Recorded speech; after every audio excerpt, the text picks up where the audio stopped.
Hey, what's going on? Welcome to the Doug Show. My name is Doug Cunnington. In this interview, I talked to Jaryd Krause, and he runs a blog called Buying Online Businesses. And Jaryd has a very interesting story because he was a plumber for a few years and he was like saving up money and then going traveling and then going back to work, and eventually he wanted to end that.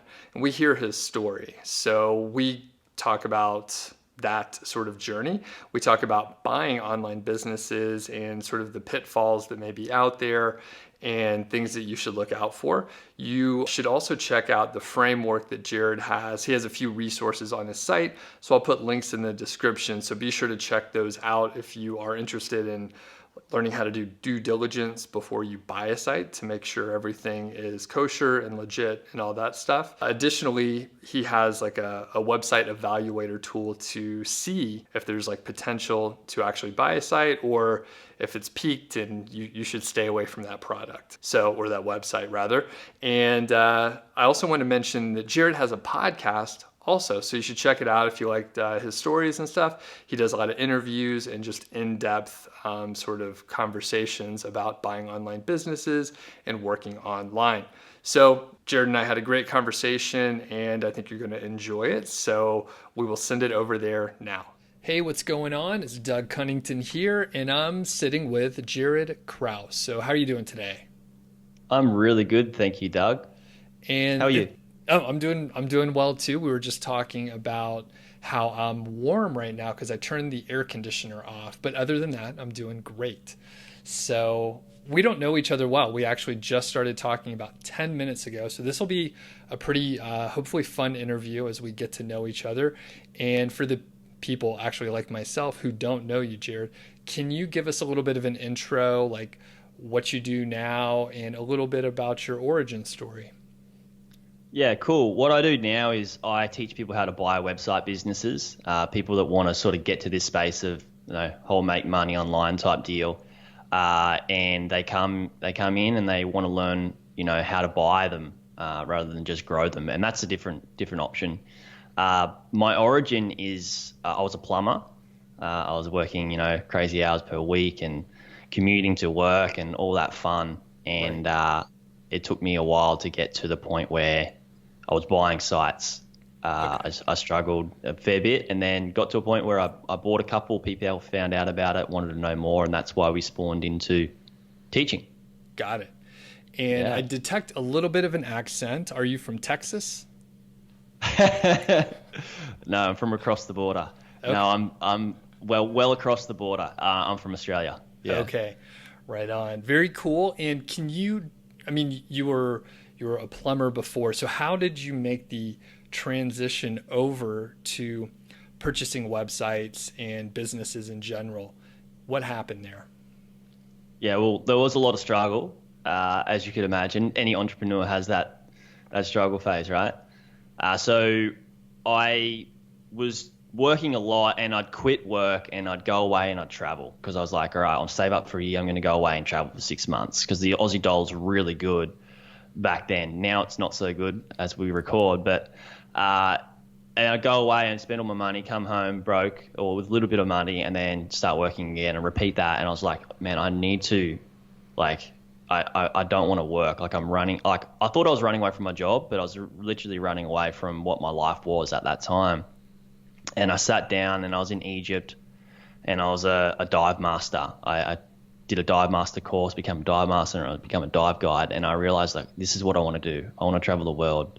But how do I do it, right? I literally jumped on Google and I typed in how to travel the world and make money online and popped up travel bloggers. I'm like, that's it. I'm a travel blogger now. And I did that and struggled my way through travel blogging because everybody's a travel blogger and everybody now with an iPhone is a travel blogger. And so I did see that there wasn't a whole lot of money to be made in that, but I was just like, you know what, I got a chip on my shoulder. I'm going to show you that I can do this. And and I made a little bit of money. It wasn't enough to sustain a lifestyle. So I stopped that and I thought, all right, I need to get proper online business, like a dropshipping business or something. And I started a dropshipping business and I failed. And I put so much work and effort into it. And it wasn't like the main reason I failed is because I spent a whole lot of time on it. I didn't spend too much money, but I spent so much time building this thing. And I just thought, if I got a shop online, people are going to come and buy stuff. But it's not the case, right? Like you can have the best shop in the world, but it could be in the desert and nobody would know about it and you wouldn't make any money, even if the shop was made out of gold or whatever it is. So I failed at that. I didn't know what marketing was. I learned a whole lot about marketing, and then I thought, well, I'm going to go away and buy a website instead now. Like I'm failing. I've came across this thing that was like 90% of startups fail, this stat. I was like, whoa, dude, like I'm going to buy one that's past that 90% failure rate. And I taught myself how to do research and due diligence. And then I got into that, bought one and another one and another one. And people found out, and then they're like, mate, can you teach me how it's done? Got it. And can you put a little bit of a timeline around actually everything that you said? So how long were you a plumber, and then how long were you sort of traveling and going back and forth? And then with the travel blogging, like how long did you give that, and just sort of set a timeline for us? Yeah, so I was plumbing. So I got out of school and I was plumbing from like 2005 to 2000 and probably 2014. And yeah, 2013. And I bought my first business then. But in between 2012 to 2014, I was travel blogging for 2 years. And I also had my travel blog whilst I was building this first dropshipping store. And I built that up over 6 months, 8 months, and I kept it. And then I just shut it down later because it just wasn't making money, and it was costing me hosting and all that fun stuff. So, and then since mid 2014, I've been buying sites, and I got to a point where I bought my first business in 2014, and then I bought a second one in 2015.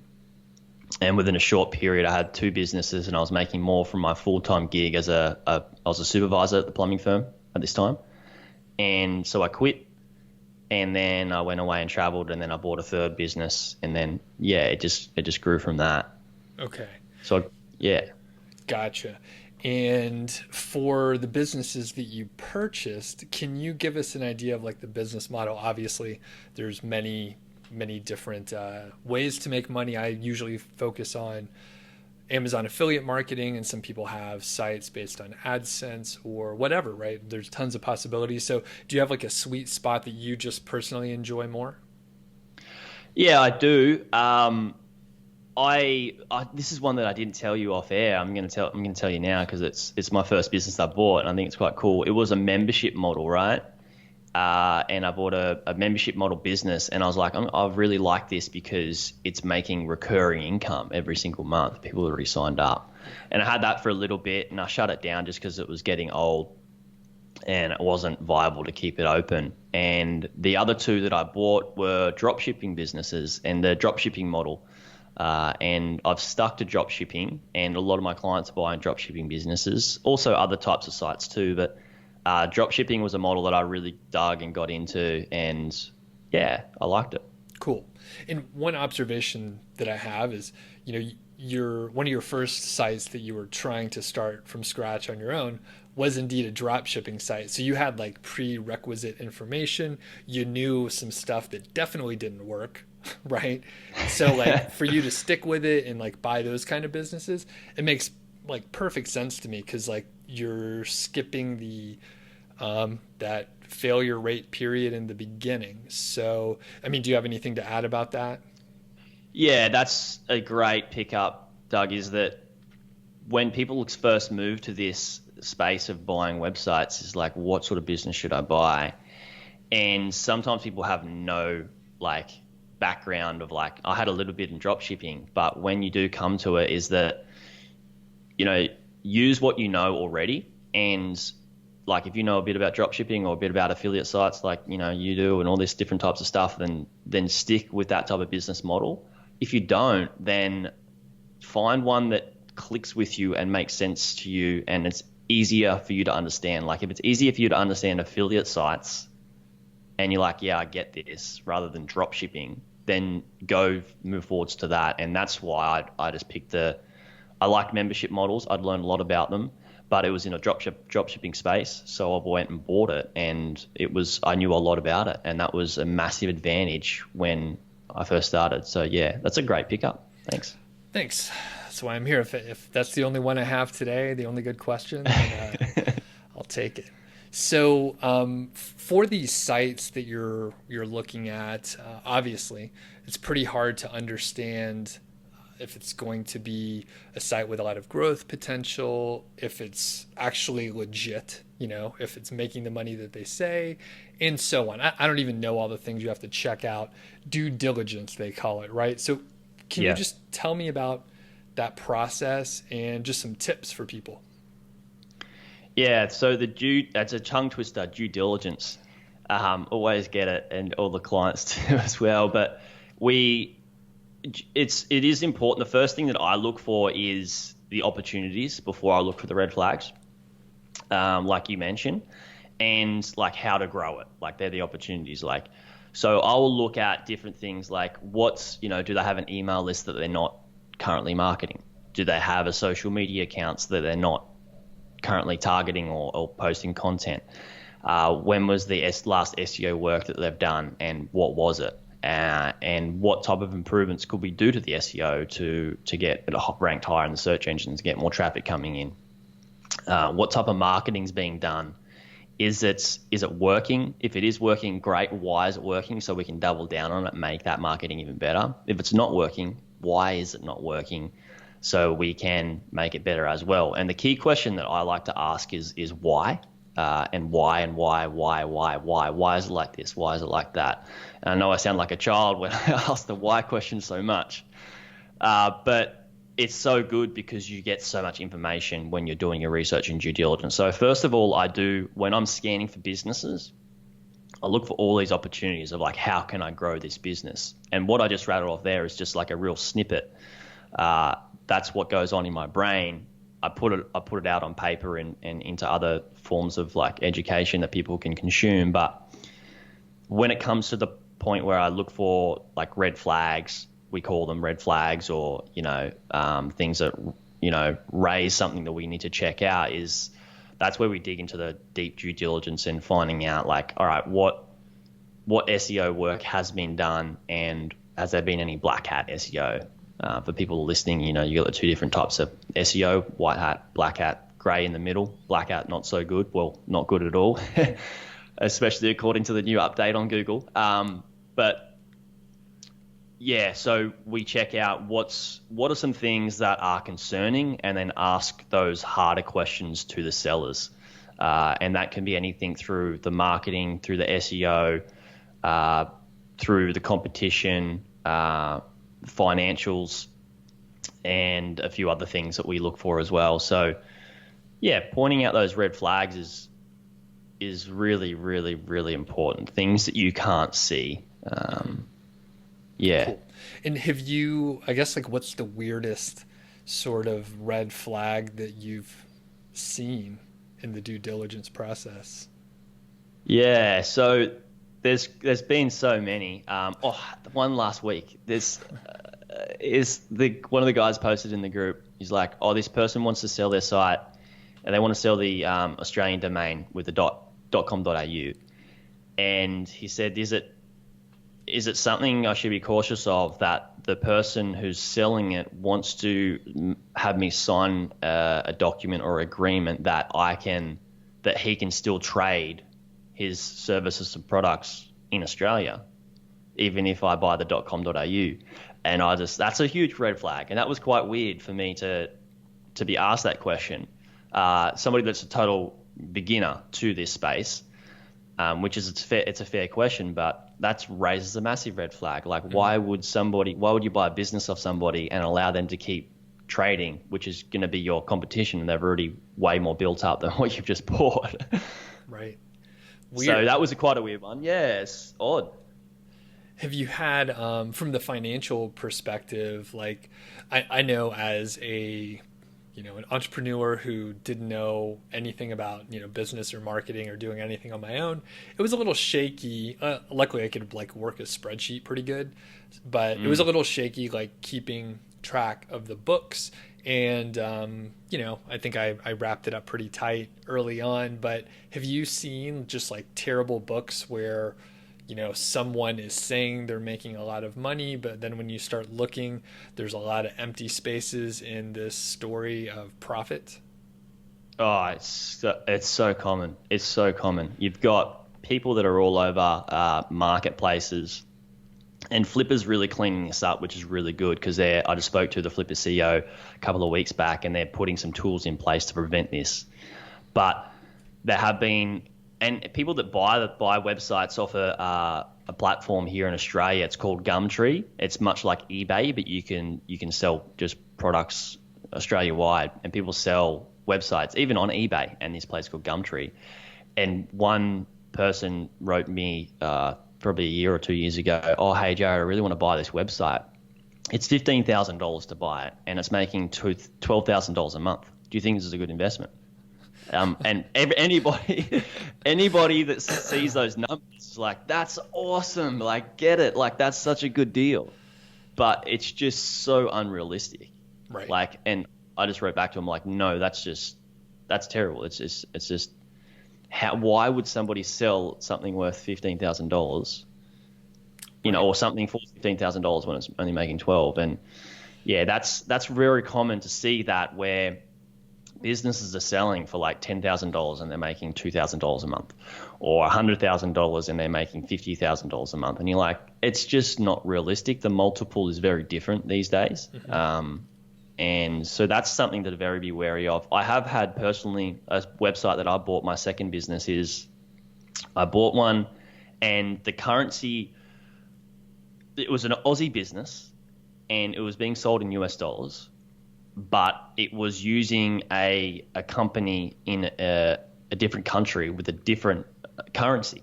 So there's 3 currencies that I had to convert, and the books on the international currency that wasn't Aussie or US dollars was like so hard to understand.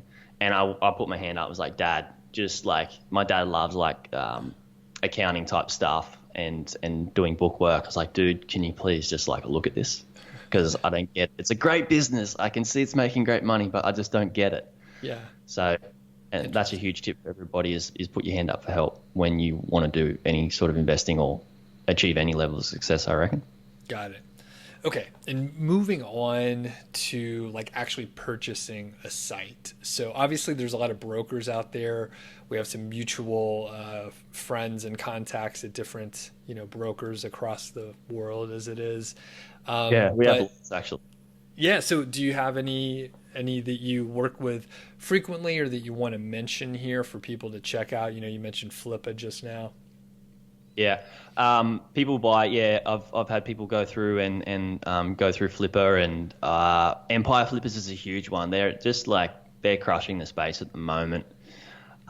Those two, like I'm not, how should I put it? I'm not biased to any one of them because there's deals everywhere and everybody has, good deals available at certain times. So I'm not biased to just one, even though that you and I both know a lot of brokers and people that have started those bigger brokerage firms and stuff like that. And they do all great work and they have great deals for different people at different times. And I don't want to just single out just one. So there's so many out there. Yep. And I'll mention Empire Flippers. They let me guest post there a couple times. So I like them, of course. Yeah. And then I know FE International, good folks over there. And then the thing that I didn't realize, and as I've been in the space a little while, there's so many like private brokers and private equity, but like maybe it's family businesses or just there's money out there and people are spending like a lot of money. It's kind of insane when you start poking around. So you've run across this, Jared, as well? Yeah, just this morning there was a guy, one of my mates just sent me a quick Slack message saying, "Oh, hey, you should check this guy out." And I went on and he's selling and buying deals anywhere from 10K up to like plus $1 million. And the guy, like, I hadn't even heard of the guy, but we had like 14 mutual friends or something like that with all these brokers that you've just mentioned, FE International, Empire Flippers, you've got Latona's Quiet Light Brokerage, like Mark Dowse and all these different people. But like I'd never heard of this guy, and he, you know, they're crushing it. Like just, yeah, there's so many people out there with decent sized money. And I spoke to Richard Patey from Flipping Websites on his podcast, and he, you know, he doesn't buy businesses himself. He uses investors as money and flips them. And they, you know, there's a lot of money out there. People that want to buy sites, they don't know a whole lot about it, but they just want somebody experienced in the field. Yeah.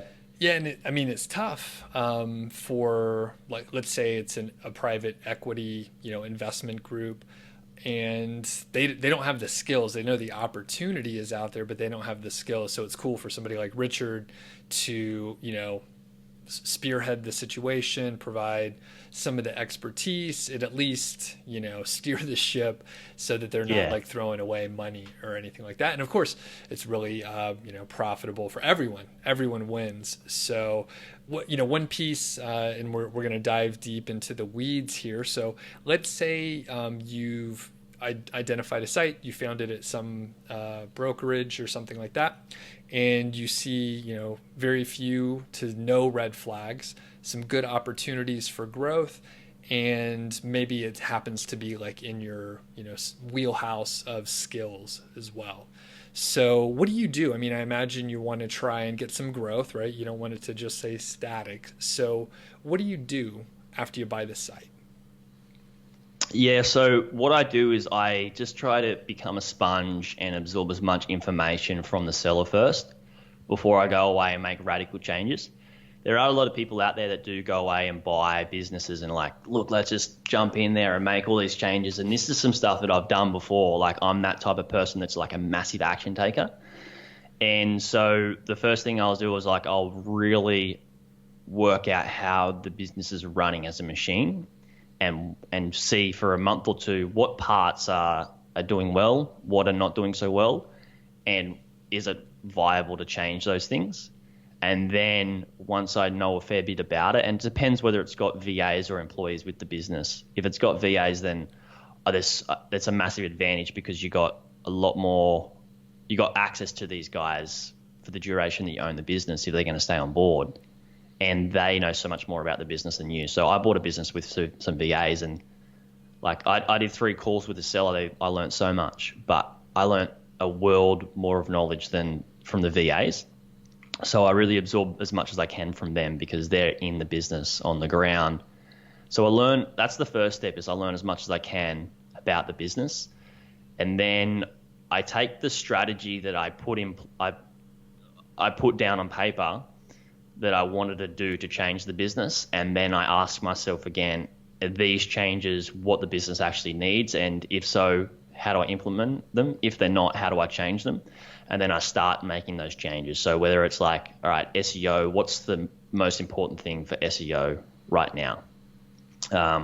Marketing, what's the most important thing that needs to be done to the marketing right now? And then I'd like kind of, when I do make those changes, is identify the low hanging fruit of like some small tweaks and some small changes that I can make to grow the business. And the low hanging fruit could be they have an email list and it could be a couple of thousand subscribers strong and it hasn't really been targeted. And that's a low hanging fruit where I could just write a couple of emails, introduce myself as a new owner, or just say, hey, there's a change in management and we're changing a few things. We want to make sure we can ensure this business gets better, or whatever it is, and then start building a better relationship with them, start making some more revenue out of some email marketing. So a few different things is the first thing, listening, learning as much as you can, double checking your strategy, identifying the low hanging fruit. And then the fourth thing would be implementing the strategy that you've changed for growing it.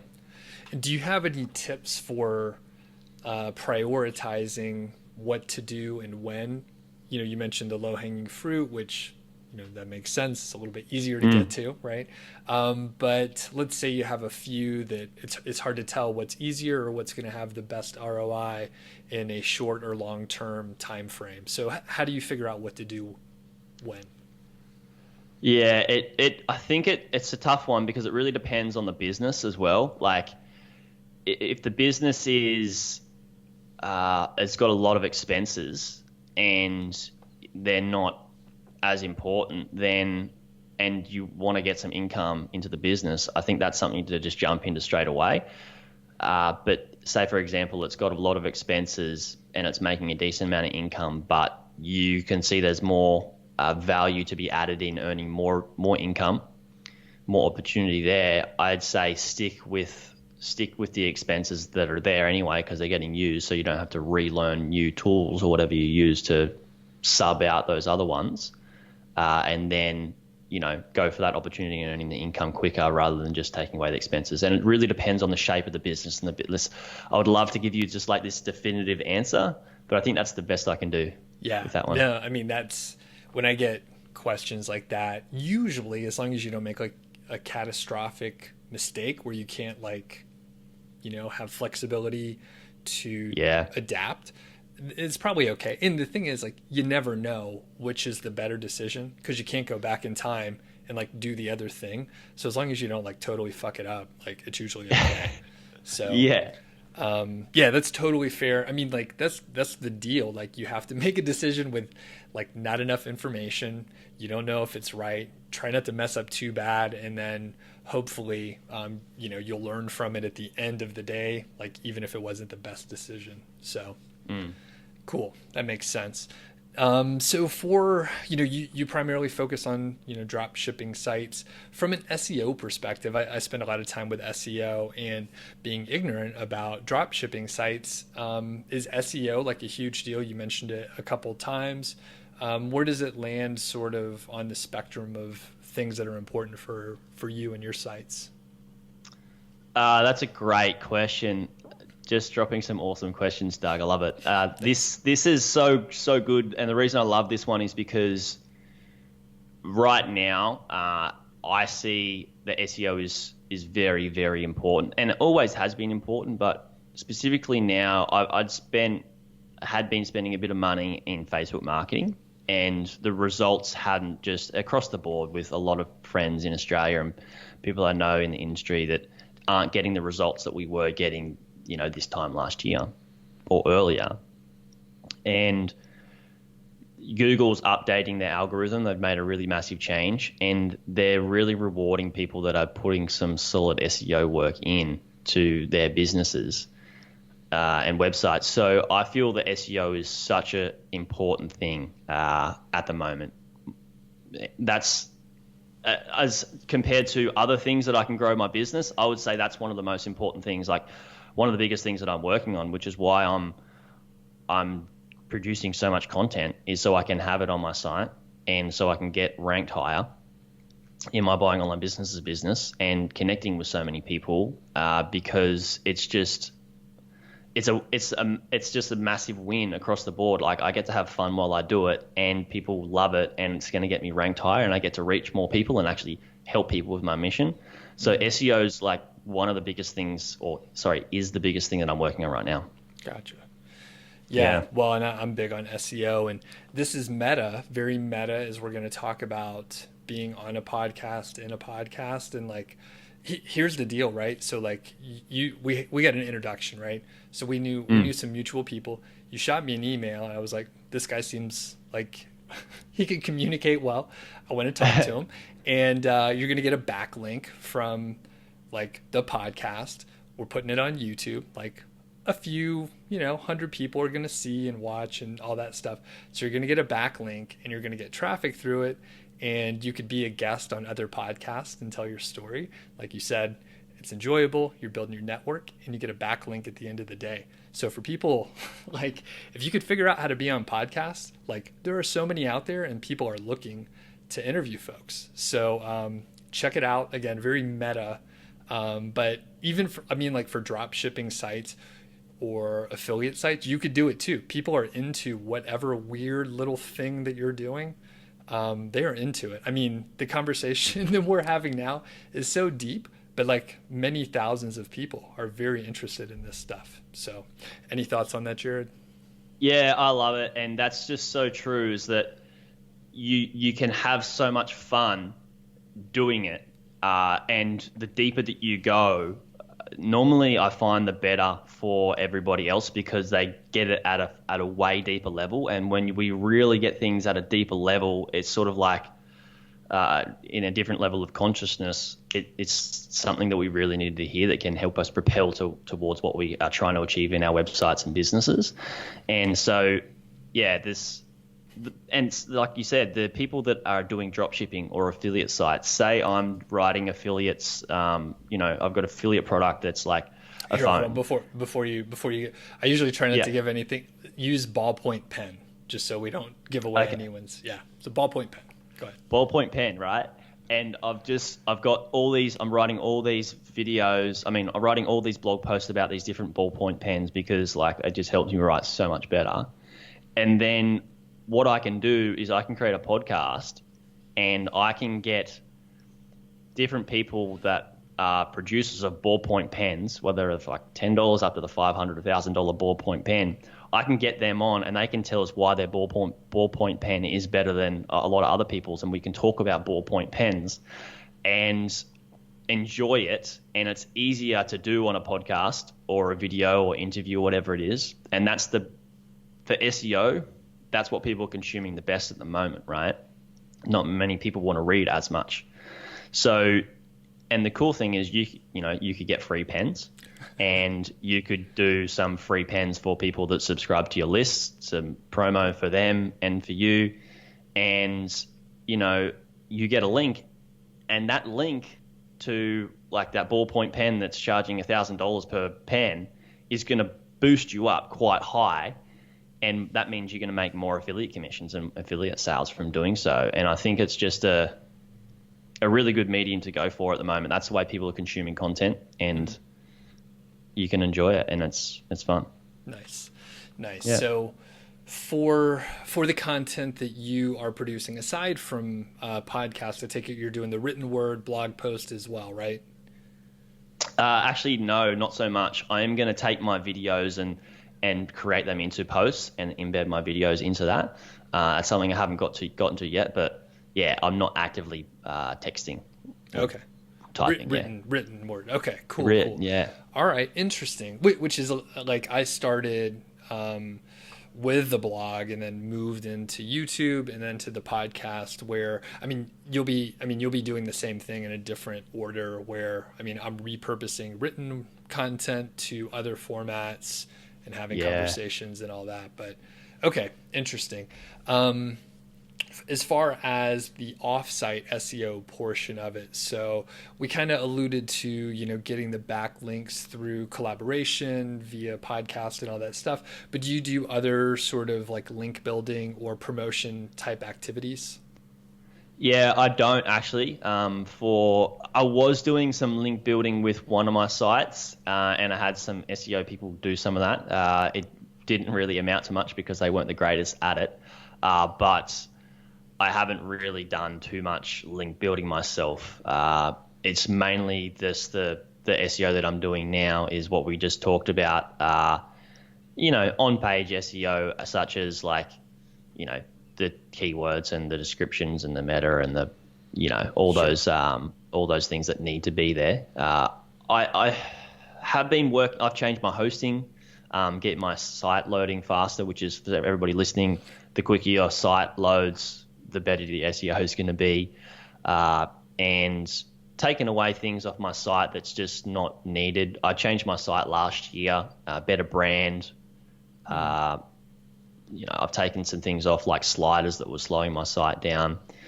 Yeah, it's a lot cleaner. Gotcha. And I just actually went through the same exercise where I didn't have a slider, but there was just a lot of bulk, and I've like pared it down where it's like just the content is front and center. Especially like with a written word, it's like no one really cares about, the little boxes with a shadow around it. It doesn't really matter that much. So, yeah. Okay, cool. So moving on to some mistakes that you've made. So I know when I got started, and actually still now, I make a lot of mistakes. They're just like way bigger and more expensive. So that's what happens when things go well. You just make bigger mistakes. And more stressful. Yeah. So do you have any mistakes, or as many as you want to share? I know I've made so many, and I'm sure you got a laundry list of them too. So go ahead. Yeah. Being One is in this particular space is being one platform sensitive, where I was heavily in, social media traffic. It wasn't so much in Google and SEO and different search engines.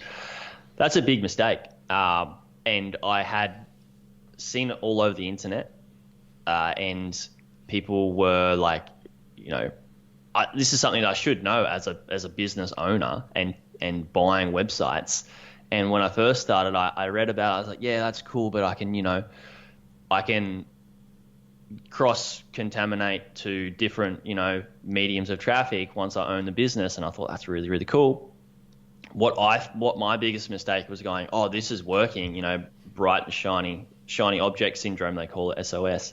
Like this thing's working. Like, let's just pour more money and time into this and don't worry about what's not working. Right.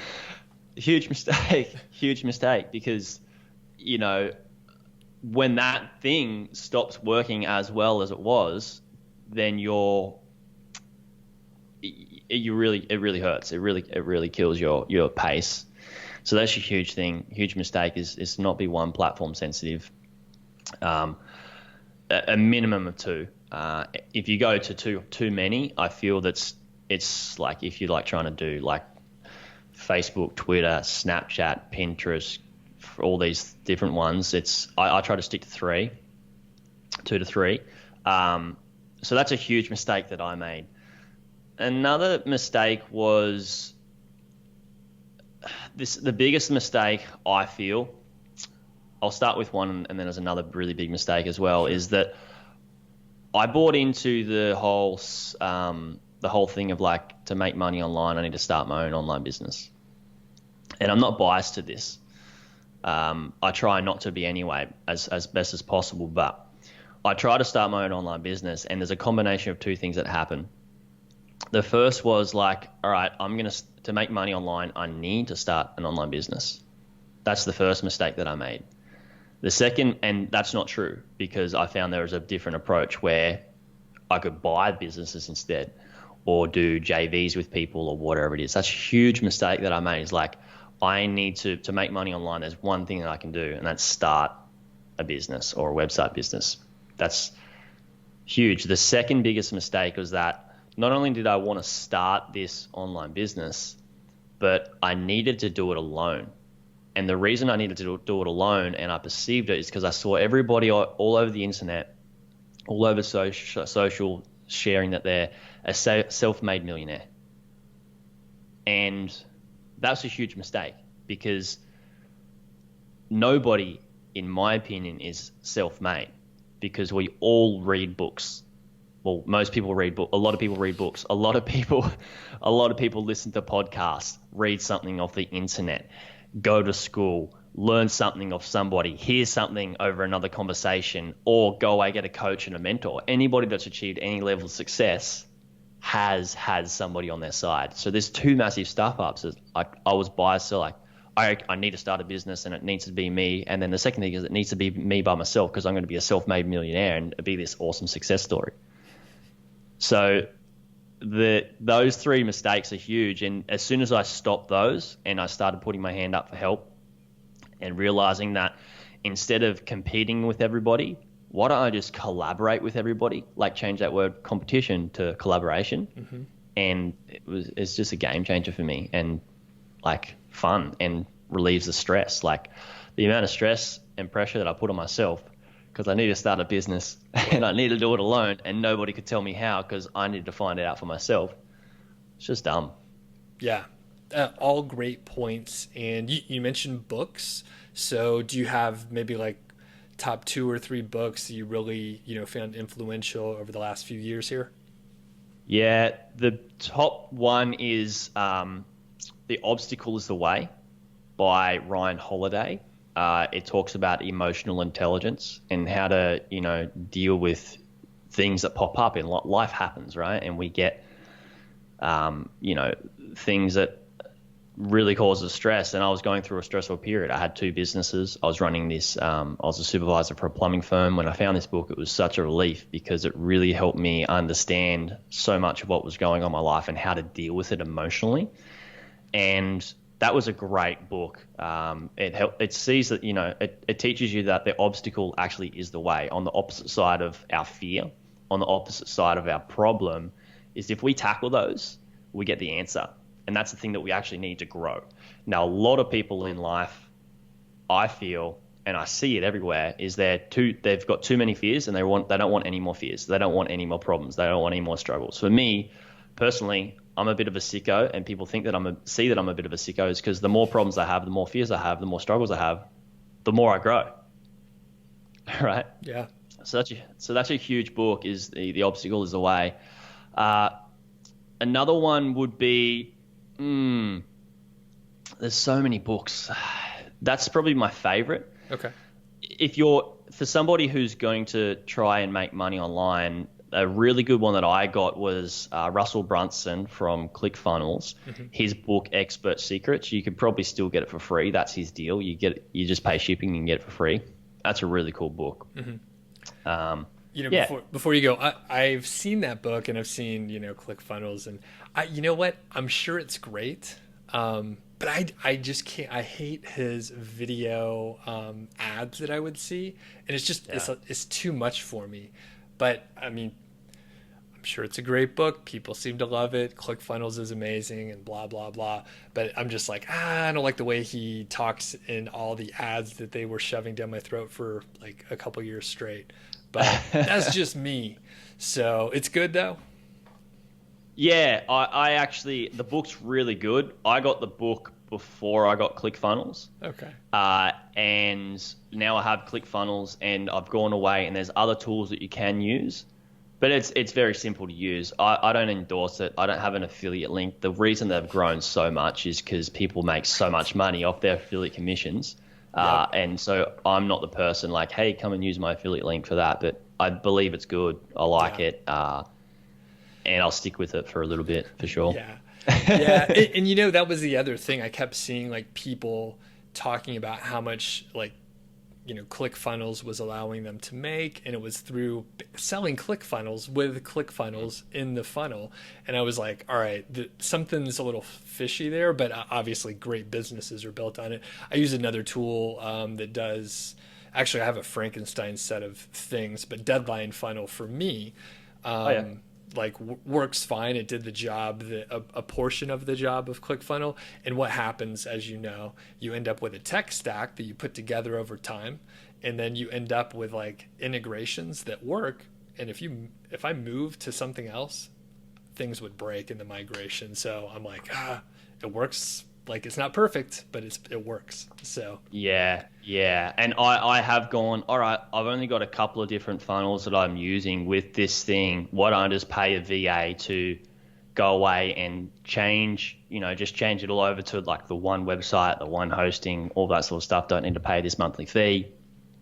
But then again, if I want to go away and change it, then I'm going to have to hire somebody to change it again. And I could do it myself really quick. Right, as soon as I have the thought, I can get it done, rather than, I'm gonna have to hire a team, like get my team onto it and stuff like that. One thing that I don't like about ClickFunnels is that they've got great support, but because it gets so much, there's so much exposure to people trying to on-sell it as for affiliate commissions, is that sometimes when I have gone to solve a problem, I've typed it in, and the only thing that I've got is somebody's like pages and pages of people trying to sell me to already get back on ClickFunnels because they're going to make a commission.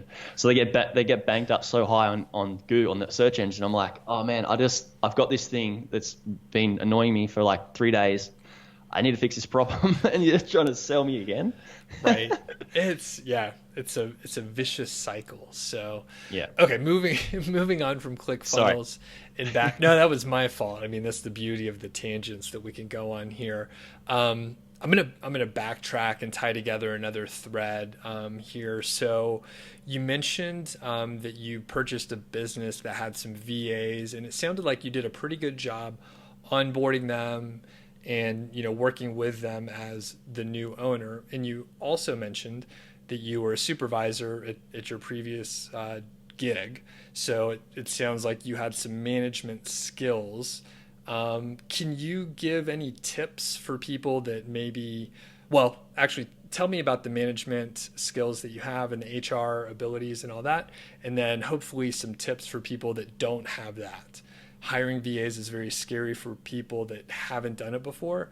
So what can you tell us about all that? Oh, wow. There's so much there. I don't like, I sucked at management, if I'm going to be honest. I started to get good when I started learning more about coaching. And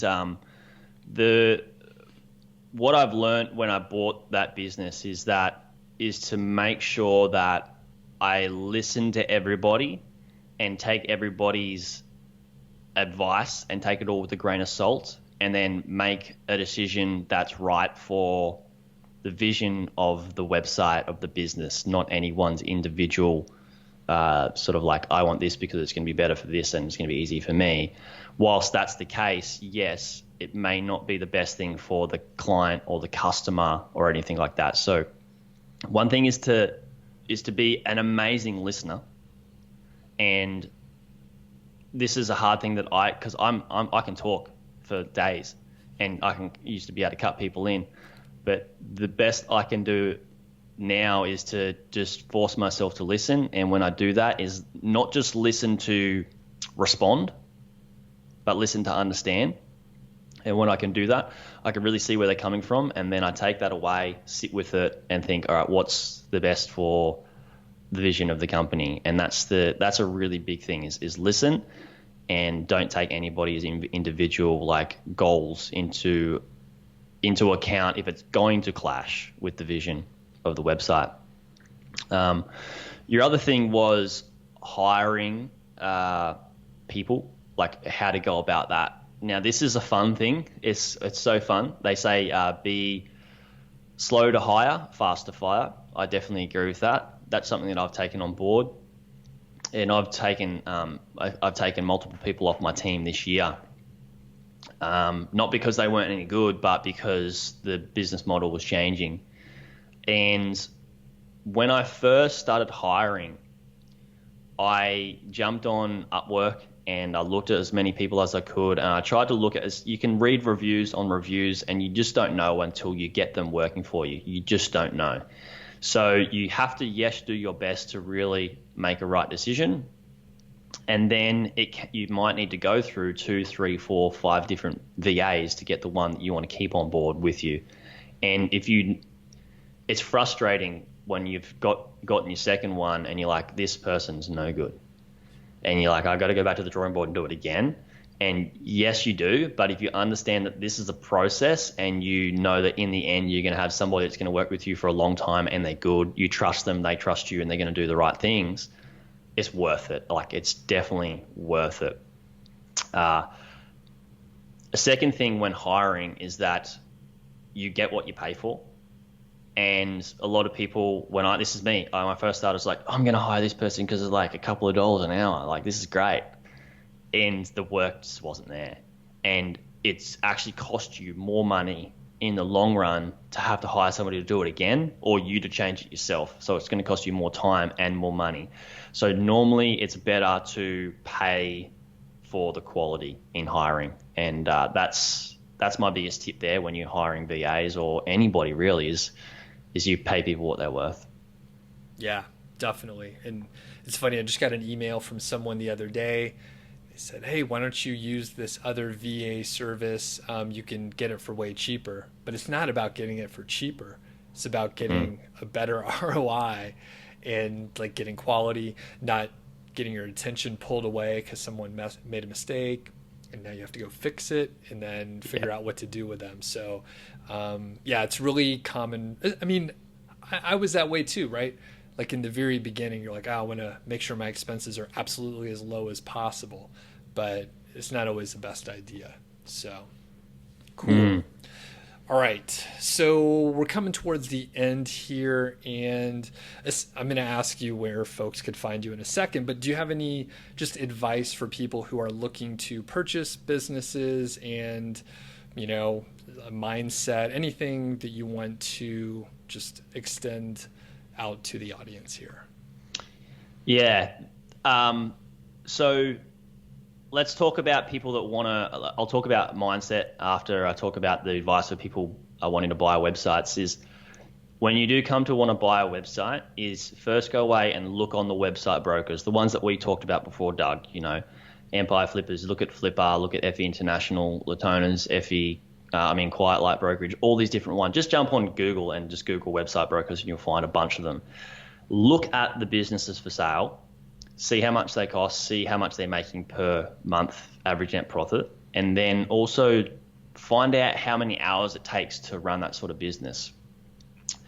And you're going to learn from doing that, you're going to learn a few different types of business models, and that's really, really cool. Now that you know that sort of stuff, the second thing you need to do is really spend as much time and as much money as you want in educating yourself on how to do research and due diligence.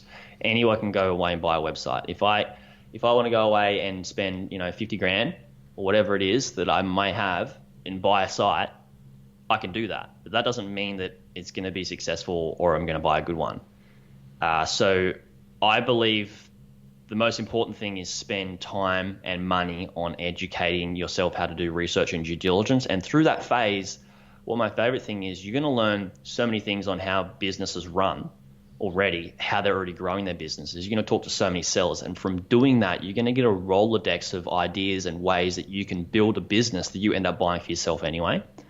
And so that education is a double education there, is you learn how to grow and build businesses, but you also learn how to buy them. And I believe paying for that education is really important. You can find stuff online. If you want to do it that way, great, but it's going to take you a lot longer. And then lastly is anybody wanting to have any level of success in life in anything is put your hand up for help, get a coach, get a mentor, get somebody to actually help you, to guide you along the process and do it. And that's the biggest advice I'd have for people buying websites. As for mindset stuff, is I have heaps of mindset principles that I do every day and every week. And the most powerful one is like we've talked about, Doug, is we can get stressed in life. Everybody does, especially as a business owner. And if we can take that frustration into gratitudes, it's the most powerful thing that I've learned, is that being grateful. When I wake up in the morning, I think about things I'm grateful for. My partner, when we're not together, we text each other what our wins were for the day and what our gratitudes were for the day. And it's a funny thing. I tried to get that set up with her a while ago, and then she did some course. She's like, "Oh, we should do this." I'm like, "Yeah, we should definitely do that." It's funny. And so the gratitudes, the wins, and reminding yourself of where you're at. If you are having trouble, that's okay. Everybody has trouble. Everybody goes through that. And then another huge thing for mindset is you get what you focus on. Now, if you're focusing on, fuck, I hate my job, or excuse my language if that wasn't allowed, but if you're focusing oh, my car sucks because it doesn't start every single morning, or my car looks crap, and you're just comparing yourself to so many other things, and just being, focusing on all these negative things, you're going to get more of that. And so when you focus on and this is some of my clients are I don't know why I'm not getting results. I'm like, well, how much time are you spending focusing on what you actually want? Are you doing any education? No, I'm working too much. I'm like, okay, cool. The more you focus on work is the more you're going to get that, and it's easier for you going to stay there. So spend some time focusing on the things that you actually want to achieve, and not just spending time maybe a couple of hours a week, 2 hours a day or an hour each day of a weekday on learning or reading a blog post or listening to a podcast or whatever it is.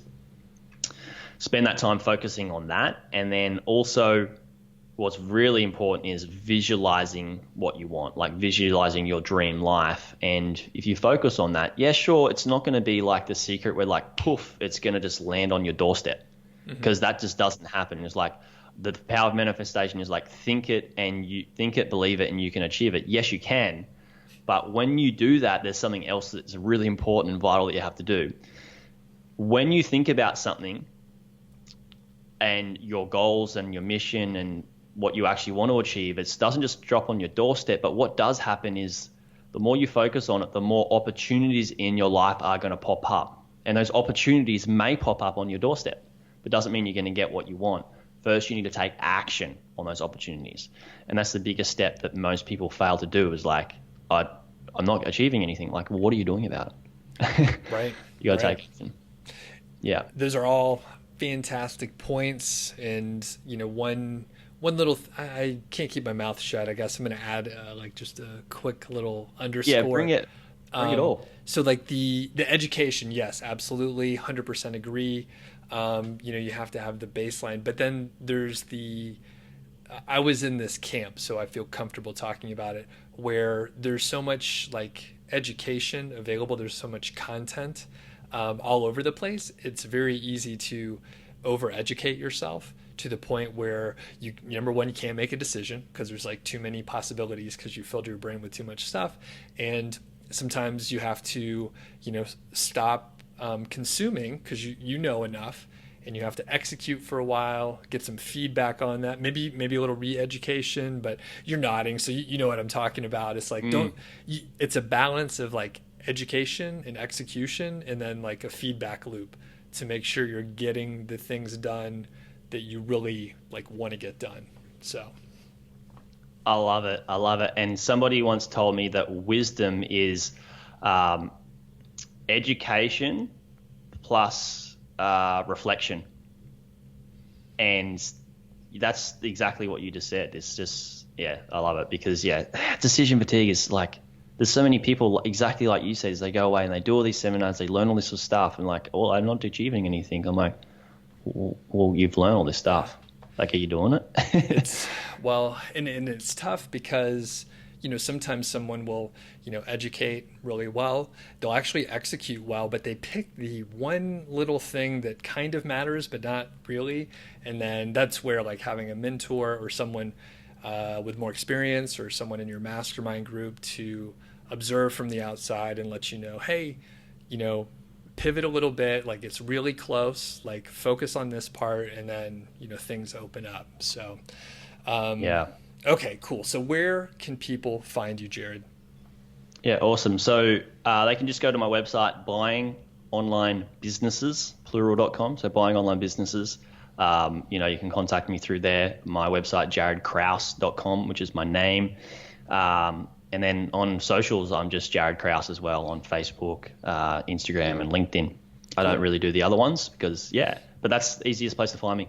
Awesome. Sounds great. And I'll put links and everything for the people so they can get to it without having to type it in and all that stuff. So thanks, Jaryd. Really appreciate it. And have a great day. Thank you so much for having me on board. I really appreciate it as well. And I had so much fun. So thank you. Thanks. All right. Thanks a lot to Jaryd. I do appreciate you taking the time for the conversation. And everyone, be sure to check out Jaryd's site, check out the resources. And if you're into podcasts and stuff, you should definitely check out his podcast as well. I'll probably be making an appearance over there sometime soon. So have a great day, and we'll catch you next time.